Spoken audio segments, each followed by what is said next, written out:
Menurut Faiz, kencing manis adalah keadaan apabila paras gula atau glukosa dalam darah lebih tinggi daripada paras normal. Beliau berkata, paras gula yang tinggi berpunca daripada kerintangan insulin atau resistensi insulin dalam badan. Katanya, terdapat dua jenis kencing manis yang boleh menyerang individu yang berisiko. Ada dua jenis utama kencing manis, type 1 dan type 2 diabetes. Type 1 diabetes sering dikaitkan dengan kanak-kanak. Tapi dia punya prevalence dia sangat low lah. Kalau yang lebih tinggi adalah type 2 diabetes, di mana 90% daripada pesakit diabetes adalah type 2 diabetes. Dia biasa golongan tua atau golongan berusia, golongan emas akan berisiko tinggi untuk dapat type 2 diabetes. Katanya, kencing manis jenis 1 selalunya membabitkan kegagalan organ pankreas untuk menghasilkan insulin. Penyakit ini memerlukan rawatan suntikan insulin. Kencing manis jenis 2 pula disebabkan oleh peningkatan rintangan insulin menyebabkan wujudnya kekurangan insulin berkesan yang relatif dalam badan. Untuk type 1 diabetes, ia adalah satu autoimmune disease di mana sistem pertahanan tubuh pesakit itu sendiri telah menyerang sel-sel beta dekat pankreas lah, yang menyebabkan beta sel tu menghasilkan insulin yang sedikit ataupun tak menghasilkan langsung, ataupun diserang beta sel tu menyebabkan insulin dalam badan tidak dapat dihasilkan ataupun boleh dihasilkan dengan jumlah yang sangat sedikit lah. So tak ada insulin dalam badan, so tak ada benda yang akan kawal paras gula dalam badan. Untuk type 2 diabetes, biasanya obesiti, gaya hidup, gaya pemakanan yang memain peranan lebih penting lah. Punca dia adalah berat badan berlebihan, pengambilan gula ataupun makanan berminyak secara berlebihan lah, dan tidak aktif secara fizikal.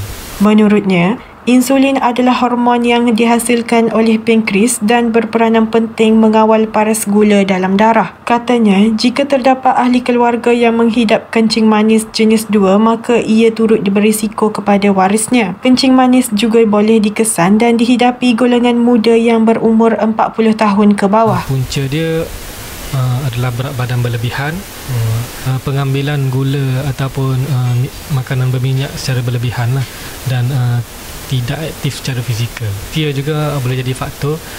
Semakin meningkat usia kita, semakin cenderung untuk dapat type 2 diabetes, sebab kebolehan beta sel itu sendiri pun berkurang, ataupun kita punya badan diri sendiri dah develop kerintangan terhadap insulin lah. Menurutnya, gejala kencing manis juga seringkali dipandang enteng oleh orang ramai sehingga ada dalam kalangan mereka tidak dapat mengawal paras gula dalam badan. Tanda-tanda kalau pesakit tu ada kencing manis, biasanya dia akan kencing kerap lah.